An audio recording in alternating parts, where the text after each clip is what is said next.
cada noche es un privilegio poder compartir este tiempo con usted. Siempre digo lo mismo, pero no me sale otra cosa.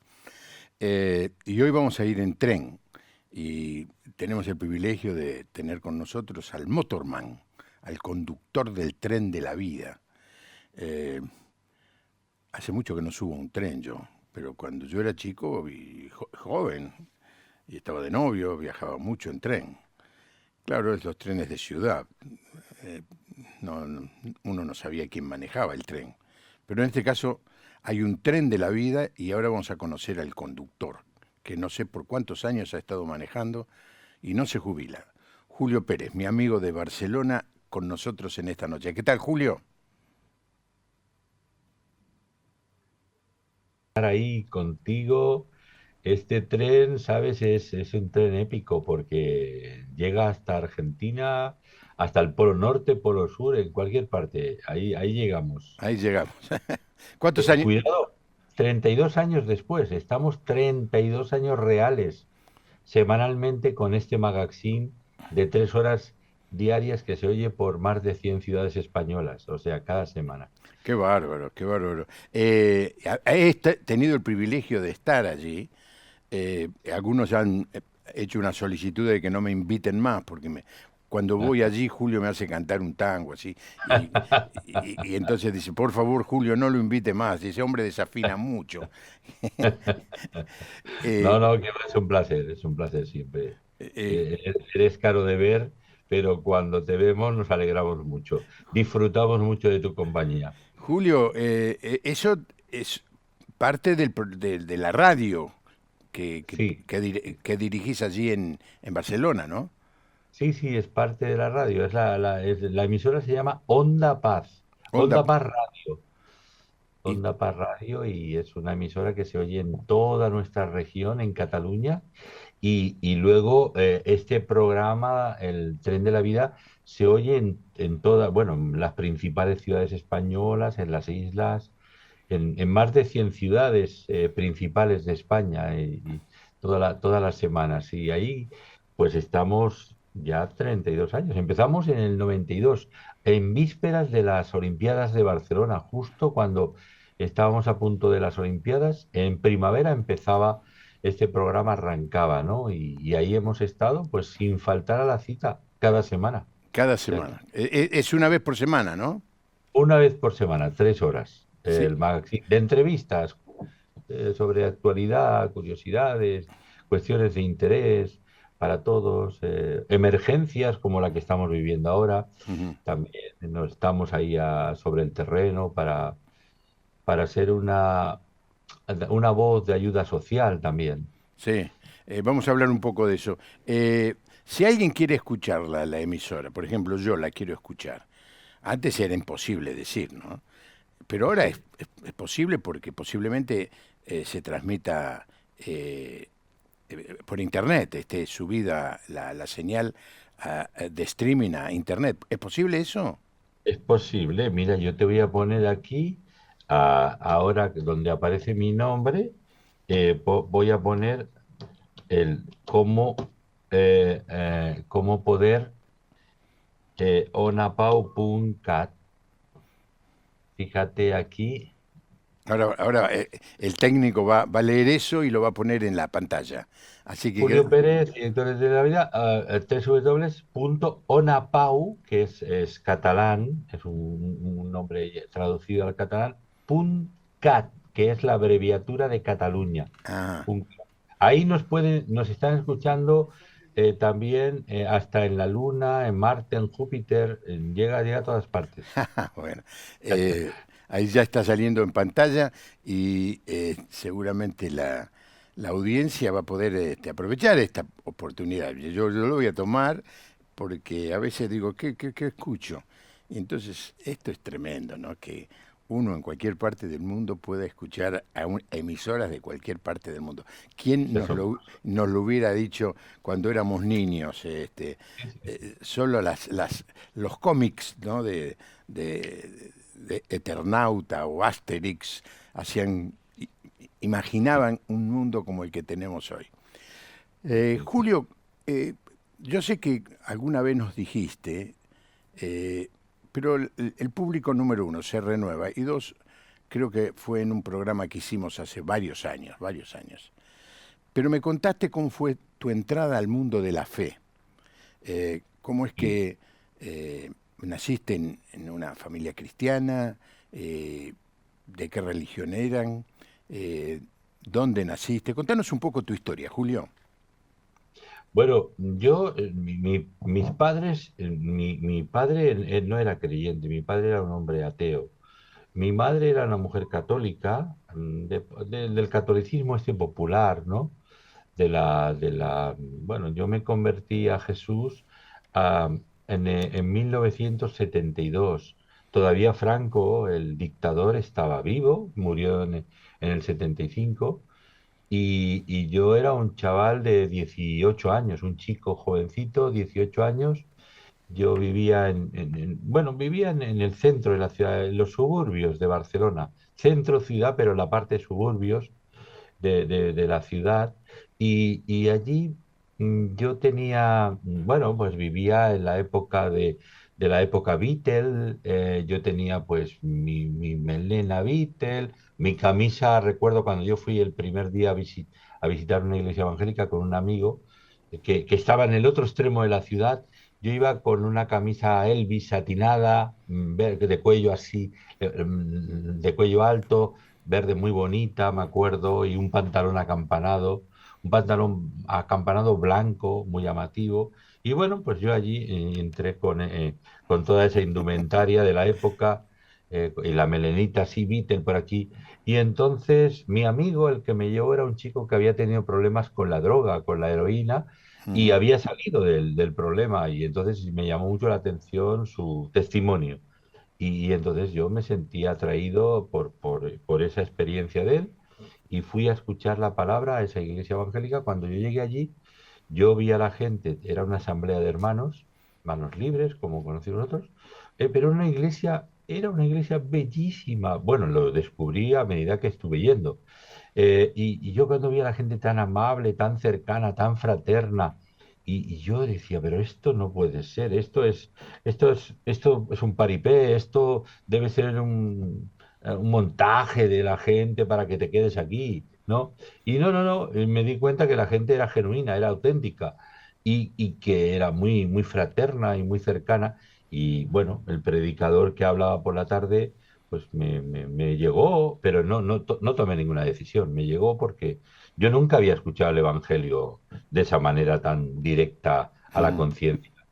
Y esa tarde pues me quedé tocado, me quedé tocado por el Evangelio, pero no tomé ninguna decisión. Esa misma tarde-noche fui invitado por una familia muy acomodada de la iglesia, que vivía en la parte centro de la ciudad, en el Ensanche, un sitio importante de la ciudad de Barcelona. Fui invitado a cenar con dos o tres personas más que habían llegado. Y este hombre, después de la cena, don Camilo, se llama don Camilo, y que ya falleció, pues puso una película, Los Inquietos, una película que es más antigua, que era la película antes que los Beatles, esa película. Pero bueno, la película estaba bien, pero yo escuché al doctor Billy Graham en esa película. Al final, casi, el doctor Billy Graham sale en el estadio durante 5 minutos hablando, predicando el evangelio directo, directo a la conciencia. Y yo recuerdo cuando él dijo, la paga del pecado es la muerte y es la separación eterna de Dios. Mi mente se abrió, mi corazón se abrió, como le pasó a Lidia, la vendedora de púrpura allí en En Tiatira. Filipos. Sí, o ahí en Filipo. Y yo le entregué mi vida a Jesús, me arrepentí de mis pecados, me di cuenta que estaba perdido, sinceramente, y las palabras del doctor Billy Graham traspasaron mi alma, ¿no?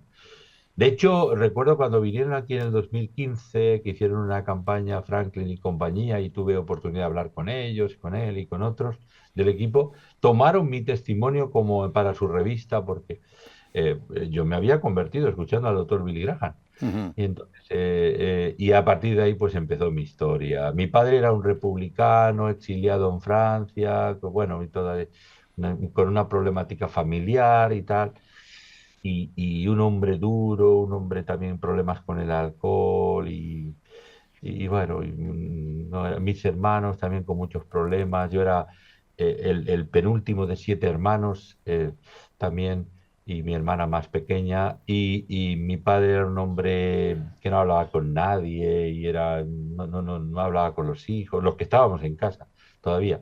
Y era un hombre muy, muy alejado de los hijos, vivía su vida, iba cada día a la taberna, Sí, cada sí. día venía mareado, jugaba dinero al dominó, a las cartas, allí a los juegos de azar, allí en la taberna. Y mi padre, pues tampoco le daba buena vida a mi madre, ¿no? Y entonces yo, bueno, pues no podía hacer nada. Además, mi padre era un hombre que no hablaba con nosotros, pero apenas hablaba, ¿no? Pero nosotros le hablábamos a nuestros padres, aunque a vosotros os suena familiar, de ustedes, que en España eso no Ah, es normal. ajá.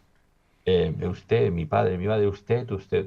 El caso es que yo, nada, a los 2 meses de haberme convertido a Jesús, yo hablé a mi padre. Un día estábamos él y yo solos, y me armé de valor, porque mi padre también era un hombre así, con muy buena presencia, fuerte, alto, era albañil.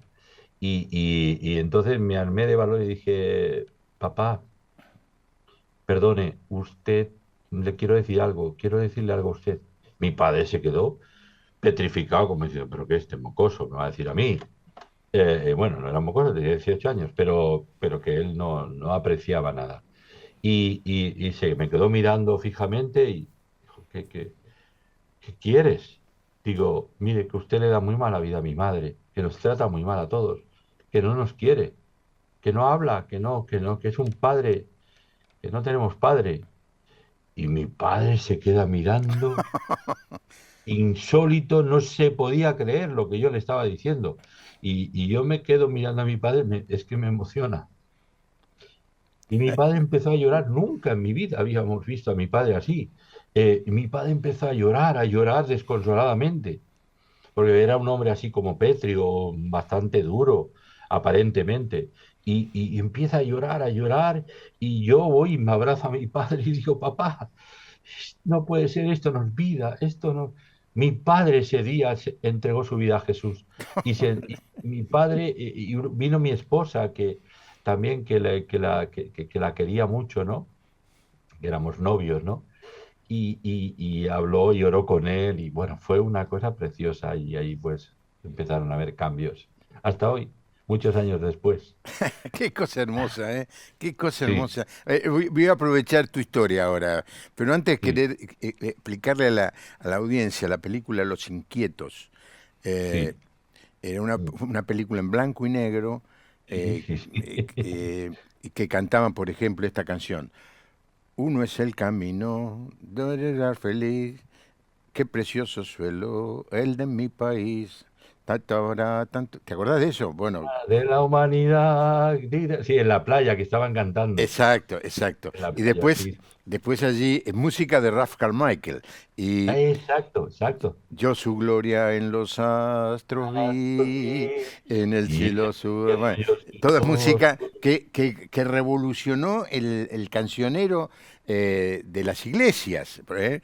Este, y esa película llegó a muchos corazones. Pero vuelvo a tu historia, que es emocionante, yo no la conocía, Julio, porque sabes que estoy pensando que hay muchos padres y madres que están viendo este programa y eran como tu papá, o son como era tu papá, ¿no? Mm. Que no pueden hablar con sus hijos, que no pueden establecer un vínculo, que inclusive con su esposa o con su esposo.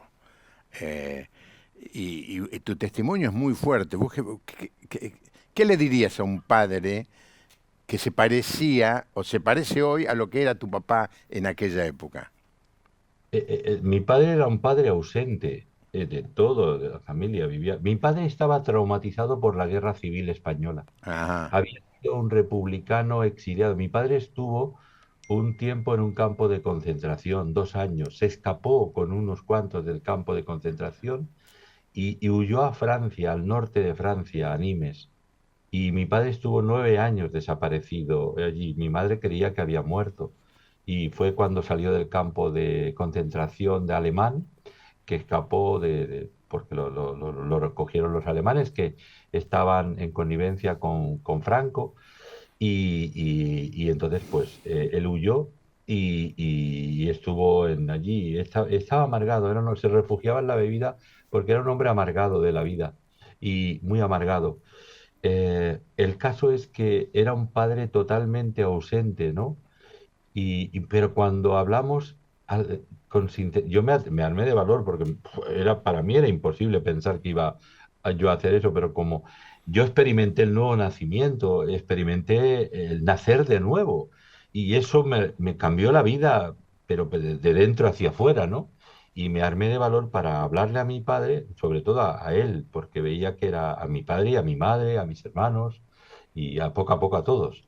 Pero la cosa es que mi padre cambió de vida, dejó la bebida, mi padre ganó mucho dinero después, compró 2 pisos porque era un buen trabajador, salía con mi madre, que nunca, bueno, mi padre vivía con mi madre como si no fueran matrimonio.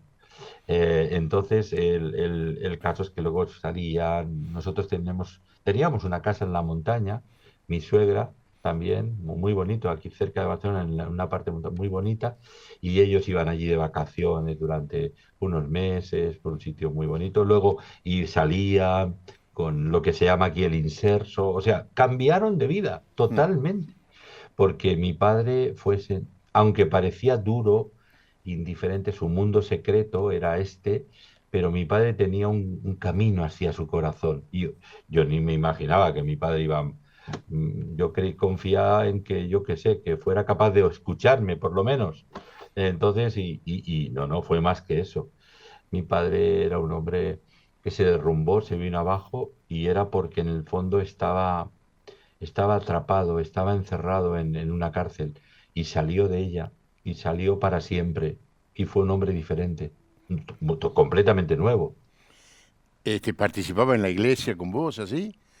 No, no, no, no, no, él no, no participaba. Normalmente él tenía un contacto con la fe a través nuestro, de Emi, mi esposa y mío, ¿no? Mm. Muy directamente. Pero él no tenía ninguna actividad de nada, ¿no? Sí. Pero era un hombre ya con Transformado. transformado, conversaciones de todo tipo, era muy bonito, ¿no? Hablar con él, Qué bárbaro. pero no. No, pues es muy interesante, Julio, porque vos describís lo que mucha gente está viviendo, ¿no? Eh, claro, estar en un campo de concentración, haber sido del bando perdedor en una Sí, guerra civil, este, marca a cualquiera, no sé. sí, Este, yo al principio pensaba, bueno, es un indiferente, cuando vos contabas, ¿no? Pero ahora que me contás la historia, vos decís, ah, momento, había razones para que este hombre estuviera encerrado en esa cárcel, ¿no? La sí, cárcel del odio, del rencor. Pero muchas personas viven encerradas en esa cárcel, en ese tipo de cárcel. La sí, culpa, por ejemplo, gente que no se perdona a sí mismo, sí, sí, sí, gente que no perdona a sus padres, gente que ha sido maltratada por la vida o por algunas personas y va por el mundo encerrada en esa cárcel de rencor, ¿no? Qué cosa sí. extraordinaria el mensaje del Evangelio que en un instante, cuando la persona se entrega al Señor, queda libre de esa esclavitud. Es así, Julio, ¿no? Sí, así fue, pero además fue una cosa sorpresiva para mí, porque no creía que podía tener ese alcance, ese impacto tan instantáneo, y no llegaba, no pensaba que podía llegar a tanto.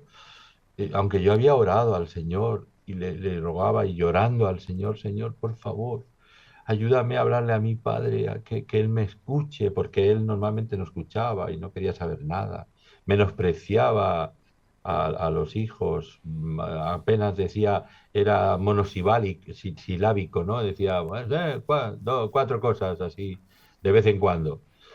Eso es el poder del el Evangelio es poder de Dios. Mm. ¿Y tu mamá cómo reaccionó a todo esto? Bueno, mi madre, claro, fue la beneficiaria inmediata porque mi madre era la sufridora. Mi madre con todos los hijos en la casa, sacar adelante todo. Y yo me acuerdo, por cierto, que en aquellos años a mí la radio me viene de que yo escuchaba con mi mamá que no teníamos televisión. Era que mi padre, mi hermano mayor, que me acuerdo que ya murió, se llama Sergio, siempre cuando yo te veo a ti y os parecéis tanto físicamente. Y mi hermano, me recordabas mucho a mi hermano siempre, y mi hermano cantaba tangos y cantaba muy bien los tangos, era muy, muy alegre, muy didachero, cantaba los tangos de Carlos Gardel. Y a mi mamá, pues nada, mi mamá fue el mundo, las puertas abiertas, todo, ella fue mucho más fácil, ella más directa y ellos se beneficiaron y se alegraron la vida, fueron felices y nosotros también de verlos así, ¿no? Mm. De verlos tan felices a ellos. Y fue un cambio milagroso, fue el ¿Qué, poder del Evangelio. qué cosa, Julio? Este tramo de tu testimonio se va a viralizar porque, eh, no, porque de golpe vos sos hoy pastor y uno piensa, o la gente piensa, ¿no? Que todos viven la experiencia que yo viví. Yo tengo que decir que el Señor fue muy bueno conmigo porque nací en una familia. Mi padre era pastor de una iglesia, mi madre tocaba el armonio y me enseñó a tocar en el armonio y cantaba. Y entonces yo, el malo era yo, ahí no había ninguna duda, el que se portaba mal era yo. Este, pero y veo el poder de Dios en mi vida y en la vida de mi familia. En el caso tuyo arrancás del otro lado, de un padre ateo, ausente, y de golpe te da Dios el privilegio de llevar a tus padres al Señor y seguramente a alguno de tus hermanos o a todos. Y esto te produce mucho ánimo, Julio. Claro. Vos sabés que una de las cosas que aprendí haciendo radio y ahora 20 años haciendo este programa de televisión, es que lo que más impacta a la audiencia no es los mensajes, sino el testimonio, ¿no? Esto me pasó a mí. Bueno, si le pasó a este hombre, ¿por qué no me puede pasar a mí? Y lo que le queremos decir a la audiencia que está viendo este programa, sí te puede pasar, sí te puede pasar. Simplemente busca al Señor y decirle, Señor, te necesito, Señor, te Mm. necesito. Y algo sucede, el milagro de Dios se produce. Julio, eh, ¿cómo estás viendo este momento en Europa referido a lo que viven los cristianos hoy? Ya no en lo económico, que eso lo podemos leer en los diarios, sino a cómo las ideologías están influyendo tanto en nuestra vida diaria eh, y que por supuesto afectan a las iglesias y el desarrollo del mensaje, ¿no? Eh, Mm. ¿Cómo estás viendo esto? Bueno, Europa es un continente descristianizado, completamente descristianizado. Hay un intento con lo que se llama la secularización o el secularismo de los países de la Unión Europea, de alguna manera erradicar de la conciencia social la cultura judeocristiana. Ujú. Porque el intento bueno, hay un humanismo que hace años, cuando empezó la formación de la Unión Europea, decían que el humanismo cristiano todavía había rasgos que prevalecían un poco de lo que se llamaba el humanismo cristiano, ¿no? Pero ahora no, el humanismo sin Cristo, ¿no? Totalmente ajeno al cristianismo. El cristianismo para los países en Europa es una cultura represiva. La cultura judeocristiana es represiva, es culpabilizante, es molesta. Eso del pecado es una cosa anacrónica y esto es. No podemos decir a la gente tiene que vivir. No tiene que ser acusada de nada y aquí cada uno puede hacer lo que quiera y entonces, bueno, en base a eso se está formando. Es verdad que se ha formado un conglomerado de países, una confederación de países muy prósperos económicamente, pero yo percibo, yo como periodista también que soy, percibo, además de ser pastor, pues estoy al cabo de la actualidad. Y yo percibo, y lo hablamos con muchos entrevistados, expertos, incluso sociólogos, escritores, periodistas, muchos también, hablamos, Europa está en falso. Europa por debajo está débil. Aparentemente parece muy autosuficiente ahora mismo. Alemania y Francia están padeciendo una gran crisis política y social. Mm. Una- un- los dos países importantes de la Unión Europea, Alemania y Francia, están padeciendo una crisis social y política muy importante. Y bueno, y en general, salvo los países del norte de Europa, que son los países de tradición protestante, aunque no practican la fe de una forma clara, pero los valores del cristianismo evangélico, del protestantismo, le dieron una cosmovisión de la vida que ha hecho. Son los países más prósperos de Europa, los del norte de Europa, por tener esa cosmovisión cristiana de la vida que tuvieron.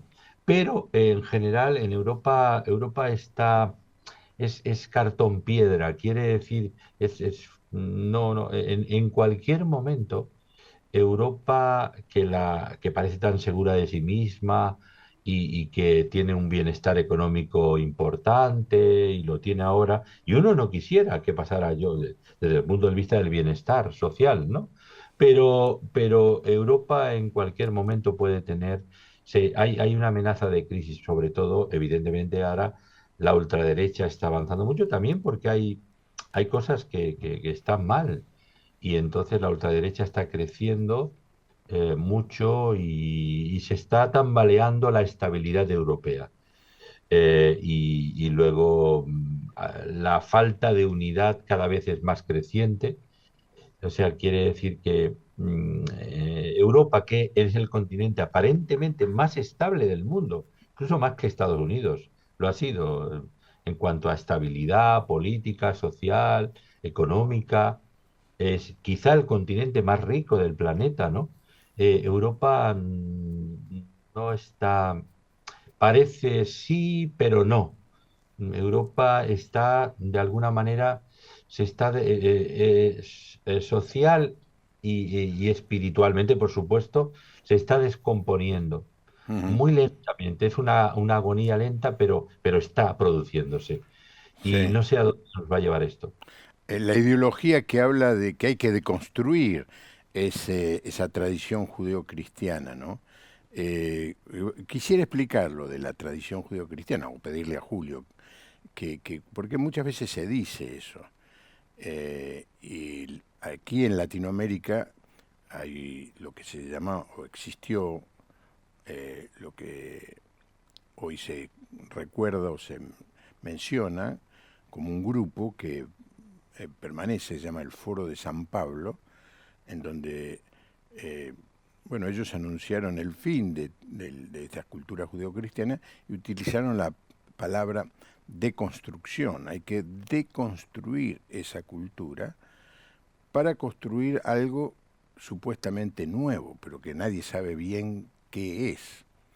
Mm. Eh, y una de las cosas que vos dijiste que me gustaría después que pudieras aclarar, cuando la gente dice no me gusta el cristianismo porque eh, me habla de que yo soy culpable, ¿no? Sí, sí, sí. Eh, y entonces arrancamos como que nadie es culpable de nada, eh, pero hablando yo con un periodista sobre este tema, eh, pero vos le digo, vos te escuché hablar de estos señores corruptos políticos y vos los culpabas de corrupción, y por supuesto son corruptos. Ah, pero vos me decís que no te gusta que que nadie te culpe y vos culpás a otros. Y pero yo tengo pruebas. Bueno, se les hace muy difícil salir del tema de la culpa porque, por supuesto, lo único que sabemos de eso es que yo no soy culpable de nada, los demás son culpables de todo. Pero hablando de la tradición judeo-cristiana, para que la audiencia entienda de qué estamos hablando, Julio. Bueno, que el cristianismo, entienden eso, y judeo-cristiana, de la cultura de la Biblia, de bíblica, somos el país somos el continente de la Reforma, que ahora recientemente recordábamos, 507 años después, ¿no? La Reforma protestante que transformó la faz de Europa, con complicaciones, porque hubo dificultades, pero finalmente, a través de unos años, la Reforma protestante bueno, la Reforma fue la emancipación de la verdadera libertad del individuo, eso del libre examen, de una relación directa con Dios, no estar mediatizada por un cura o por el Papa o por nadie. Todo esto a la gente le dio una nueva cosmovisión de la vida, el acceso a la lectura de la Biblia directamente, que la gente no leía, la Vulgata latina. La leía en latín, la leían solamente los sacerdotes y a ratos, además. Cuando Lutero, por ejemplo, escribió su Biblia, su Nuevo Testamento en alemán, eso dio. Además, la Biblia no solamente ayudó a comprender el mensaje de Dios al pueblo, sino que alfabetizó, por ejemplo, los primeros misioneros protestantes en muchas partes, en Europa mismo, fue una cultura de alfabetización a través de la Biblia Sí. de la población que era muy ignorante todavía. Entonces, eso fue una liberación, una emancipación. De hecho, la esencia, el parlamentarismo europeo, que es la semilla incipiente de la democracia en el mundo, es de origen cristiano. Los puritanos, también este hombre, los puritanos ingleses, ¿no? Sí, sí. Que fueron los que Juan Knox, sí. derrocaron, sí, derrocaron también al rey para establecer que el pueblo tenía derecho a hablar y a participar, ¿no? Entonces, eso ya fue tomando otras formas, de tal manera que la esencia del alma mater de Europa es cristiana y es una cultura de prosperidad, Ujú. de progreso, eso está claro. Sí, Pero luego aquí los sabios del Club de Europa pues dijeron, no, no, esto de hablar del pecado y toda la historia es una historia de fabulaciones, la historia del Antiguo Testamento y tal. Y uno cuando va a Israel le pregunta para comparar, ¿no? Pregunta, oye, la historia de la Biblia en las universidades, en Haifa, en tal, cuando se habla de la historia de Israel, la historia de la Biblia es una historia alternativa digamos, patriarcas y tal, o es una historia inventada y hay otro tipo de historia. Dicen, no, no, no, no. Los orígenes de nuestra historia de Israel son Abraham, Isaac y Jacob, sí, y son los patriarcas, ese es el origen. Después la historia continúa sí. más allá. Entonces quiere decir pero esta hostilidad hacia el cristianismo, yo creo que es algo, permíteme, algo diabólico en contra de la semilla de Dios, Sí. de que esto nos molesta, no queremos nada de esto. Queremos vivir a nuestra manera y no es que Dios no es que Dios fastidie nuestra vida. Si Dios lo que trae a nuestra vida es mejora nuestra vida, transforma nuestra vida, nos hace más felices. Sí. El mensaje del Evangelio es un mensaje de transformación total. Ujú. La cultura judeocristiana, entre otras cosas, resignificó el valor del trabajo. Sí. En la Edad Media eh, se menospreciaba el trabajo, o en realidad al trabajador. Se Ujú. pensaba que había una, un trabajo digno, honorable, honroso, que era el trabajo de los clérigos. Y el obrero, el campesino, tenía un trabajo deshonroso. Eh, Tanto es así que la reforma de Lutero fue en 1517, ahí se da la fecha como que comenzó, y 250 años después, el rey de España, no me acuerdo qué rey, finalmente dijo que el trabajo manual no era deshonroso. El valor del trabajo significó la prosperidad para los países que entendieron que el trabajo es una bendición y no una maldición, que Dios le había dado el mandato de trabajar a Adán y Eva antes de la caída, no después de la caída. Después de la caída también le dijo que tenía que trabajar, pero antes ya le había dado el trabajo, porque ese concepto medieval de que el trabajo es un castigo de Dios por la caída del hombre es absolutamente falso, apenas uno lea la Biblia. Esos conceptos, como el que vos acabás de mencionar, el tema de la educación para que la gente aprenda a leer y pudiera discernir en forma personal, como así también el valor del trabajo, marcó la diferencia entre los países de la Reforma del norte y los países de la Contrarreforma, que son el sur, de los cuales vos formás parte. Sí, sí, sí. Los países católicos del sur, sí, del Imperio Español, que fueron, bueno, tuvieron el siglo de oro, por las circunstancias históricas se daban, concurrían para eso, pero luego enseguida que ya se configuraron los países protestantes, abrazando la reforma y ya instalándose en otra forma de vida, pues eran los países Centro Europa y Alemania, los Países Bajos y luego los países del norte de Europa. De hecho, están entre los 10 países más prósperos y más ricos del mundo, Ujú. esos 10 países, a día de hoy. O sea, que viene por una cosmovisión cristiana de la vida, del valor del trabajo, del emprendedor, porque el concepto de estar en servidumbre bajo un poco el apadrinamiento de la iglesia, que aparte de las indulgencias y las bulas papales, que el pueblo estaba atemorizado y tal, había una descomposición social enorme.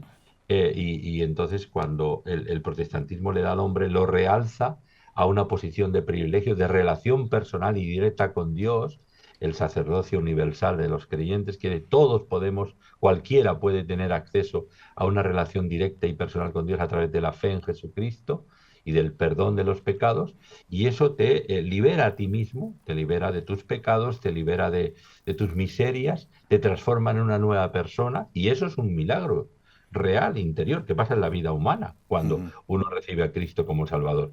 Y entonces esa forma de entender la vida se propagó por todo el Centro Europa y Norte Europa, y así crecieron. Y bueno, la Inglaterra de John Wesley y de anteriores, ¿no? También fue la cultura protestante que se instaló, fueron países cuando la Revolución Francesa quedó fascinando a Europa. Juan Wesley estaba dando un avance del Evangelio en toda Inglaterra, y Inglaterra no quedó fascinada por la Revolución Francesa, que fue la semilla de una cultura. Ahí están las raíces del envenenamiento de la conciencia social y espiritual de Europa, en la revolución, en la llamada Revolución Francesa, en las comunas francesas. Ahí es la semilla, el semillero del comunismo que ha sido, no por decir que el comunismo es malo y porque, sin saber por qué, no, no, el comunismo es un fiasco, es una esclavitud, es una dictadura de la peor calaña. Y además ha quedado demostrado, ha fracasado rotundamente en todo el mundo. Por lo tanto, todo eso se fraguó en la Revolución Francesa, y la Europa protestante se liberó de eso, entre ellos Inglaterra con la revolución espiritual de Whitfield, de Juan Wesley, y estos hombres que predicaron el Evangelio en las calles y empezaron la gente, multitudes, y además hicieron, ¿cómo se llamaba? Estas sociedades para agrónomos y para gente, hicieron cosas de carácter social muy importantes Sí. que ayudaron a la transformación de las sociedades.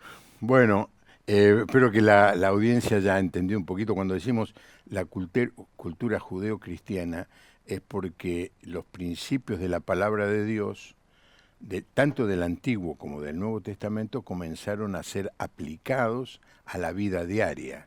Antes no, antes lo único que había era obedecer lo que decía el príncipe o el rey o el papa. Pero ahora la gente podía decir, pará, tengo que trabajar porque el texto dice que si no trabaja, el que no trabaja que no coma, así que tengo que trabajar para poder comer. Y el robar está mal y el mentir está mal. Mientras que en la contrarreforma el robo y el mentir eran pecados veniales, es decir, pecados que uno Ujú. se lo podía sacar de encima fácilmente, ¿no? Y cuando se instauró ese estilo de vida, que robar está mal y que mentir está mal, eh, bueno, la cultura, y el trabajo es una bendición, y aprender a leer era más que un privilegio, ahora ya casi era una obligación para todo ciudadano. El cambio, la diferencia fue tan grande como es la prosperidad de los países del norte de Europa y los del sur de Europa. Aunque digamos también ahora que como Alemania, que era un país cristiano, ha dejado de ser un país cristiano, ha renunciado a esas raíces y así le está yendo, ¿no? Me parece que va a pasar lo mismo con los otros países que hoy son ricos, que ya empiezan a entrar en contradicciones eh, muy fuertes, como por ejemplo dejar que eh, castren a un varoncito porque a los 4 o 5 años se le ocurrió decirle a la mamá que quería ser una nena y en vez de esperar que crezca lo castraron y ahora la sociedad tiene un montón de juicios de gente que ha sido abusada por esa ideología que quiere hacer desaparecer la diferencia entre el hombre y la mujer. Bueno, ahí estamos con la cultura judeocristiana, es un tema tremendamente interesante y a la audiencia le digo que puedes buscar un programa que hice hace una semana y media con el pastor Pablo Deiros, y el 31 lo hicimos de octubre, hablando sobre la reforma y muchas de estas cosas ya las insinuamos en ese programa. Julio, ¿cómo ves el tema de la inmigración eh, de los latinos y de los otros países? ¿Cataluña lo está sufriendo esto? Bueno, España necesita y Europa necesita la inmigración. Es verdad que a veces lo que tiene que haber es algunos filtros. El efecto llamada desde África hacia Europa, la puerta de entrada es España, pues está preocupando porque vienen bandadas de miles que vienen huyendo. La mayoría de gente viene de la miseria, de la pobreza, no tienen futuro, no tienen trabajos, no tienen garantías de una vida mínimamente estable. Y entonces la gente viene hacia aquí. Pero es que necesitamos el envejecimiento de la población europea, es muy, muy grande, y especialmente de los países como España, Italia también está en eso, fundamentalmente, Portugal también. Todavía el envejecimiento de la población, mueren muchos más que nacen, y necesitamos la mano de obra de los inmigrantes, porque si no, no sobrevivimos.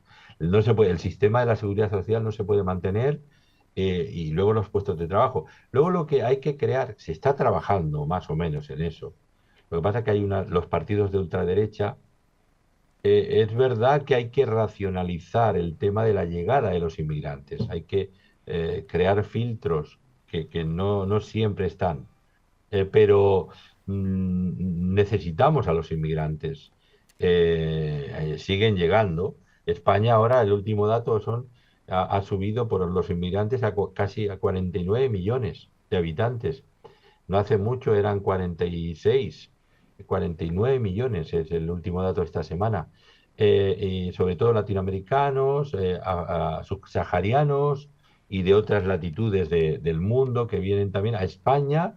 También Alemania está plagada de inmigrantes, Francia muchísimos, millones, más que en España todavía, ¿eh? Sobre todo árabes, ¿no? Y el miedo a de que la cultura musulmana se implante y tal y cual. Yo creo que también eso es una exageración en ese sentido, ese miedo tan ¿Así? exagerado. Sí, del tema de que el Islam se implante. Hay que controlarlo, porque ahí hay grupos radicales, fundamentalistas, que son... en España, por ejemplo, la policía tiene mucho control sobre eso. De hecho, hemos tenido disgustos muy grandes. Aquello que pasó en el año 2004 y otros ataques también, y en otras partes de Europa, pero y lobos solitarios que hay, y todo esto, pero no hasta el extremo de que se implante la cultura musulmana. Al menos yo no creo que eso sea posible Ah, con este miedo. es interesante tu mirada, ¿no? Porque un discípulo tuyo, charlando conmigo, hará 2 o 3 semanas, él está ahora, pastoreaba una de las iglesias de las que vos sos es el Sí, líder, ¿no? Y mm, se fue a Inglaterra, Fernando, sí, este, y me dice que un musulmán amigo de él le dice, mira, esto es cosa de tiempo, nosotros vamos a seguir viniendo y teniendo 7, 8 hijos, y no necesitamos predicar, no necesitamos convencer a nadie, dentro de 40, 50 años vamos a ser la mayoría nosotros y vamos a manejar esto nosotros. Eso me lo dijo Fernando, que es amigo tuyo y que es amigo mío. sí. Y vos decís, no, no hay que exagerar la influencia o la potencia del Islam, que no va a convertir a Europa en un continente islámico. Eh, digamos, se cruzan estas dos opiniones. Sí. Me quedo con la tuya, ¿no? Hay una parte de inquietud, yo lo comprendo, el alcalde de Londres es un musulmán, además, pero también, y el propio líder de hace poco del partido Tory de Inglaterra era un hombre de trasfondo también musulmán, hindú. Este mestizaje se está produciendo en Europa. El mestizaje es inevitable, Mm. hay un mestizaje, pero esa idea de que sí, yo lo he escuchado este argumento, de que nosotros propagamos con hijos y llegará el momento donde implantaremos nuestro pensamiento, la Sura y el Corán y un régimen. Yo, sinceramente, hasta ese extremo no lo creo. Sí que hay que ir controlando y por filtrando, dosificando, pero no prohibir que lleguen los inmigrantes. Mm. Y bueno, aquí donde los inmigrantes que más confianza producen, al menos en España, son los latinoamericanos. Pues son nuestros hermanos. Y hay una actitud general, en general receptiva, receptora hacia los inmigrantes latinoamericanos buena, positiva en España. Desde luego hay más suspicacias sobre todo hacia ciertos sectores árabes. Esto es verdad. Sí. Tenemos casi 1 millón de marroquíes en España. En España hay 2,5 millones de musulmanes, pero es que en Francia hay 12 millones, es que en Alemania hay 15 millones de musulmanes, es bárbaro. En España comparativamente es poco. Mm. Es interesante que leí un informe que la juventud en Irán, un país Ujú. absolutamente dominado por el Islam, sin Sí, embargo la juventud está teniendo una reacción contraria porque ve que el gobierno teocrático, según lo que dicen ellos, no está trayendo ni la justicia, ni la libertad, ni el progreso que eh, que la juventud está deseando, porque claro, ahora las redes sociales hacen que un chico en Irán, un joven en Irán, puede estar viendo lo que está sucediendo en todo el mundo, y leyendo y escuchando. Y entonces dice, bueno, estoy viviendo en una esclavitud. Eh, y leí un informe que muchos están buscando en la fe cristiana una respuesta a esa tremenda duda, ¿no? O sea que es interesante el mover de la historia. eh, Estamos en medio de un lío como seres humanos muy, muy grande. y Y, grande. y, bueno, y le voy a hacer una última pregunta. Sí, permíteme, Juan Pablo, Sí. estuve en el Congreso Mundial de Seúl de Evangelización Ah, mirá. y escuché que vivían en Córdoba a Sara Berehuel, casada con Samuel Nielsen, allí en la iglesia de Córdoba de Toma tu lugar.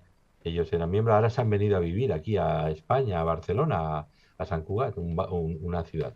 Yo escuché a Sara Breuel, que es iraní, dar el reporte del crecimiento de la iglesia en Irán y es algo impresionante.